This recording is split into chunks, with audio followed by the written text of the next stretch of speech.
Alex Jones has finally been banned from the last large social media platform, Twitter. Last night we heard that because Alex Jones confronted Oliver Darcy, and this violated Twitter's abusive behavior policy, he was going to be permanently banned from the platform as well as InfoWars. What's interesting was that before Twitter made the announcement, some news outlets tweeted the story out, which means they had it written before Twitter actually announced that Jones was going to be banned. And Oliver Darcy, the subject of the story, the reason Alex Jones got banned, tweeted the story out at the exact same minute as Twitter. This means that Twitter contacted the media and told them beforehand what they were going to do. That Twitter knew they were going to ban Jones and didn't tell Alex Jones until the media knew and already had the story written. Naturally, you have people screaming collusion. They're saying the media is working hand in hand with Twitter to ban the competition. At least that's what Paul Joseph Watson, who works for InfoWars, is saying. And that may or may not be the case. Some journalists are saying, it's kind of weird. We understand that press embargoes are normal, and this is a big story. Alex Jones being banned is going to generate a lot of buzz, so of course, Twitter is going to contact the press and let them know. But after going through the evidence, I have to conclude that at least by a bare minimum standard, I think you actually can say there was some collusion. Because these news organizations, in fact, Oliver Darcy, has said the only reason Alex Jones has been banned is because of media pressure. If Oliver Darcy, the subject of the story in which Alex Jones has been banned, even CNN includes themselves in the story, was given advanced knowledge, and last month they took credit for putting pressure on these companies to ban Alex Jones, I have to say, at least by a bare minimum definition, there was some back and forth between the companies, and there was a desire to ban Alex Jones. So let's take a look at what actually happened. Let me break down why I think this to be the case, and we'll look at exactly what happened yesterday and if there actually is collusion. Now, before we get started, let me give a quick shout out to today's sponsor, Virtual Shield. Virtual Shield is a virtual private network service that helps keep your data safe. Be it from the government, a hacker, anybody who wants to spy on your information, a VPN is going to help obfuscate your data and make it much, much harder. We're never guaranteed perfect security, but that doesn't mean we don't lock our doors and lock our windows. Virtual Shield is a simple step that you can take to help keep yourself and your family safe from anyone who would want to spy on you. For those that are interested, the link will be in the description below. Yesterday, Twitter Safety announced that they had made the ban of Alex Jones. They said, "We took this action based on new reports of tweets and videos posted yesterday that violate our abusive behavior policy, in addition to the account's past violations." And we can see this tweet came at 4:47 p.m. And then we can see at 4:47 p.m., Oliver Darcy, who is a subject of the story, also tweeted out a story from CNN, the company that he works at. BuzzFeed tweeted the story out exactly at 4:45, 2 minutes before Twitter. The AP had the story up on Twitter 1 minute before they made the announcement. So naturally, if the media knew before Twitter announced, the media was informed beforehand. And we know this to be true now because a writer for BuzzFeed News has said this is true, that he contacted Twitter and they told him what was going to happen. Charlie Warzel said, "No, this won't be met with good faith, but there are some out there who might just be confused. Tweets like the one below suggest something nefarious. Here was my process. I reached out to Twitter independently of anyone to inquire about one of yesterday's tweets from Alex Jones." He highlights the tweet from Cassandra Fairbanks that says, "Collusion? Mainstream media informed of Twitter's InfoWars ban before Alex Jones was." He said eventually got a response, but had to agree to an embargo, an incredibly standard journalistic practice for a national news story with lots of interest. Most journos accept begrudgingly because it's better to have the info than not. The reason for embargoes is often that it gives reporters a chance to question and also write a story with a bit of time to make sure no facts are flubbed by rushing. In this case, I had about 40 minutes to put together a story with context. So yeah, honestly, nothing nefarious, but some people don't know what embargoes are, and it's on reporters to help give context. All the heads up, which again is a thing that is reasonably common, did was allow me time to double check my facts and add context on a high interest story. So while definitively stating there is collusion is a bit hard to do, I mean, collusion implies there was some kind of secret act between the two groups that was going to cause harm to somebody, or it may be illegal, but there was some exchange between them. Oliver Darcy said a month ago that it was only after the media continually pressed these companies did they actually start to enforce their own rules. On August 6th, Oliver Darcy said, "Important to note that tech platforms did not enforce their own rules and take action against Alex Jones' InfoWars on their own accord. It took media outlets to point out for weeks that InfoWars was skirting the rules on these tech platforms for them to enforce own standards.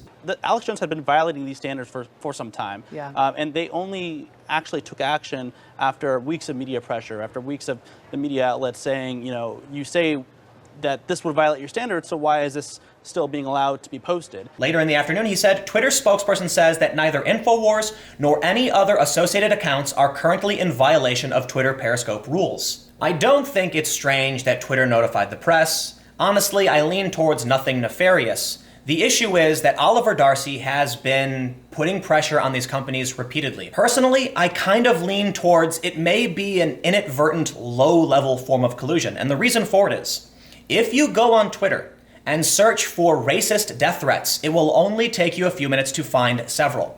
And I'm not going to show them because I will probably get in trouble on YouTube. So I did a search, and yes, I found people posting racial slurs and death threats from days ago. In fact, during the hearing in D.C., a congressperson showed Jack Dorsey posts from drug dealers that were actually offering to sell drugs. How is it that all of these can remain on the platform, but for some reason Alex Jones is singled out? Well, as Oliver Darcy said, it was media pressure. So then isn't it strange that media pressure got Alex Jones banned from various platforms, and then after Alex Jones confronts Oliver Darcy, Twitter announces they're going to ban Alex Jones for his confrontation of Darcy, and they tell Oliver Darcy and CNN beforehand. To me, that sounds like they were working behind the scenes, sharing information, and targeted somebody who isn't the worst offender on Twitter. Now, it could just be that Alex Jones is high profile, he's an easy target, and yes, maybe it's just simple media pressure, and Twitter was backed into a corner and had to do it because they were facing bad PR, but the point is, Twitter gave advanced knowledge to a subject in the story. Look, if groups like Hamas and specific branded Antifa cells and people like Louis Farrakhan are still on the platform, and Twitter says offline behavior counts, towards whether or not they'll ban you, that they've removed verification from certain individuals and not their counterparts on the left, that conservatives have been shadow banned from auto search and their counterparts on the left haven't. Though, yes, there are people on the left who get banned. Because Jack Dorsey says in this hearing, they make mistakes constantly. I have to wonder if it's not just on purpose at this point. Let's look at this example. Hamas movement, Hamas Info EN. Hamas is a Palestinian movement that resists the Israeli Zionist occupation and aggression. We struggle for equal rights for all in Palestine. And this has 74,000 followers. They say it's the official count. I don't know if it is. It's not verified, but I'm not surprised it's not verified. But what is Hamas defined as, according to many Western governments? It is regarded either in whole or in part as a terrorist organization by several countries and international organizations. The US considers Hamas to be a terrorist organization. You then have someone like Louis Farrakhan, who goes on anti-Semitic racist conspiracy theories off-platform. Twitter says that off-platform behavior counts as to whether or not they're going to ban you. So why are they allowing the Taliban? Why are they allowing Hamas? I have to imagine it's on purpose. Because if Twitter was doing a blanket enforcement of its rules, I wouldn't be able to find racist death threats. I wouldn't be able to find people accidentally not being banned when they threaten Dana Lash's family. And I have had people threaten me physically.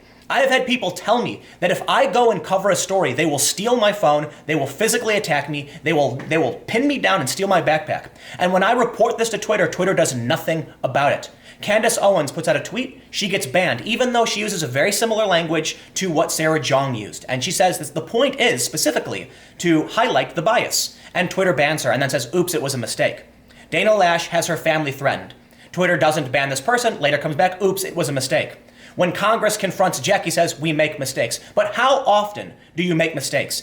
How long are these mistakes going to keep happening? And then you have to try and convince me that you think Alex Jones is a bigger threat because he confronted Oliver Darcy than Hamas, than the Taliban, because those accounts are still active, and that's apparently okay. And yes, you might argue, but Tim, Alex Jones made a direct statement. He did an action.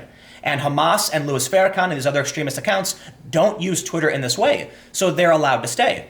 Okay, if that's the argument you're making, then the Proud Boys got banned for being an extremist organization and Hamas did not. The Proud Boys got banned for being an extremist organization and their counterpart in the street battles, specific branded anti-fascist cells that have their own logos and Twitter accounts with tens of thousands of followers, were not banned. And this is why, if you were to ask me, I would say, at what point do you just say, look, It's not an accident, and it's not a mistake. It has to be on purpose. And it might not be a grand conspiracy where Jack Dorsey is sitting there saying, let's burn down InfoWars. But when the media says their pressure resulted in the banning of Alex Jones, and then Twitter gives the subject of the story advance notice, I have to say, yes, they were talking to each other behind the scenes about Alex Jones being banned for the actions that Alex Jones took against Oliver Darcy. Maybe Oliver Darcy and CNN are the ones who actually reported him, or maybe it was just that because many news organizations asked about the tweet, it was essentially reported. It might all be one big accident, but the dominoes fall into place, and whether or not it's on purpose, Twitter took action against Alex Jones because of pressure from the media, and they gave advance notice to the actual subject of the story. At what point do you say that is collusion? I don't know. I can't accuse them of anything, and maybe it's all just one big dumb political game, and Twitter is really just bad at what they do. But if the mistakes are going to keep happening, if every day it's a new mistake, I have to say, okay, at some point, you're willfully inept. You're just not willing to actually fix any of these problems. But let me know what you think in the comments below, and we'll keep the conversation going. It's hard to definitively say collusion, but I have to say it again. If Hamas and the Taliban are actively posting on Twitter, but you think the Proud Boys are an extremist organization, you are really, really bad at what you do. Or it's on purpose. So what do you think? Is it on purpose? I think at this point we can only say yes, because they gave foreknowledge to the media companies that claim to be putting pressure on the media companies to ban Alex Jones. How much? What else do you say? I mean, short of Twitter saying we did it on purpose and we work with media companies, I don't know what else you can do. But at some point you have to say, hey guys, if you're talking to each other behind the scenes and the media has admitted they're the ones putting pressure on the companies to ban people, it sounds like you really did collude. So let me know what you think. We'll keep the conversation going. You can follow me on Twitter at Timcast. Stay tuned. New videos every day at 4 p.m. and more videos coming up on my second channel at 6 p.m. youtube.com/TimcastNews. Thanks for hanging out. I'll see you next time.